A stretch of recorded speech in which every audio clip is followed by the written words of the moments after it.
Hello everyone. Today in class we will be learning about the incompatibilities of masculinities with women and gender studies.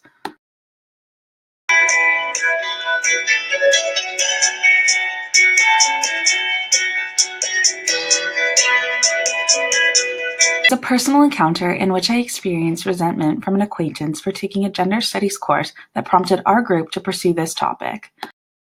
We asked the question, why is it exactly that white heterosexual men feel averse to the notion of women and gender studies as an academic field?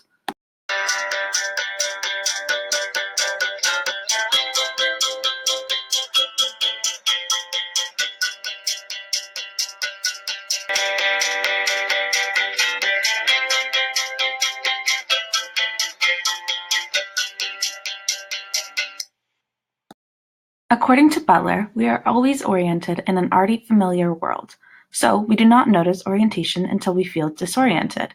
As such, there are two cases to analyze. First, a familiar orientation consists of a straight line that is already there. Think of a sidewalk along a roadside that you walk home on every day. Then, there is the case of queering oneself, which Butler describes as turning towards what disorients us in the way that does not consist on setting things straight. Imagine this as being a detour you consider taking to sightsee on your way home. The question then is, how do others respond when one disrupts the straight path of culture by veering off in a queer direction? If you're walking home with a friend who has never taken this detour, how might they react to your decision to go this route? Perhaps they'll decide to come with you, or maybe they will insist on taking the already familiar straight path.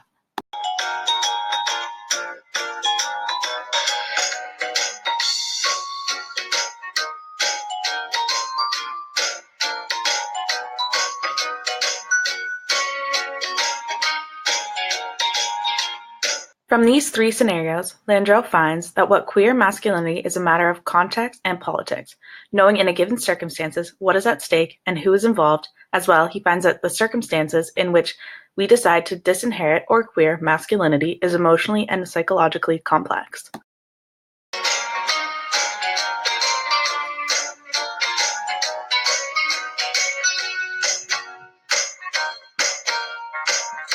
Oftentimes, graduate students who donate to the university or college years after graduation will contribute their donations toward their own area of study, leaving women and gender studies not an adequate area for donation since it is not offered as a major for students.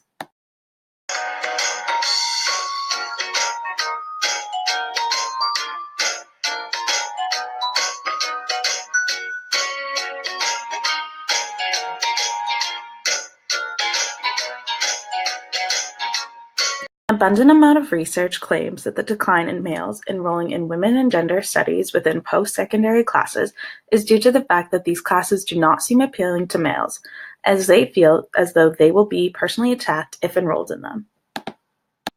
The stigma surrounding gender study courses is that they contain an absurd amount of radical, male-hating feminists who join together to subordinate the male culture in hopes of making themselves dominant. In reality, gender study courses are equally as important for males to enroll in, since the notion of feminism is not just to uplift females, but to uplift males as well and make an equal setting stone for both.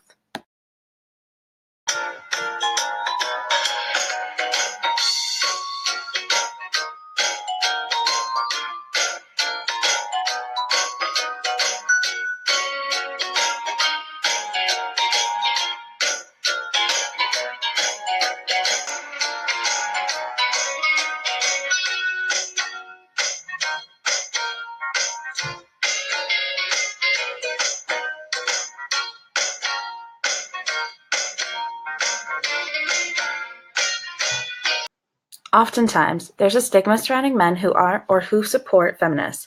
In the eyes of the observer, defending women's rights can weaken a man's gender identity. Men are constantly told to be masculine, never show emotion, and to be strong and dominant.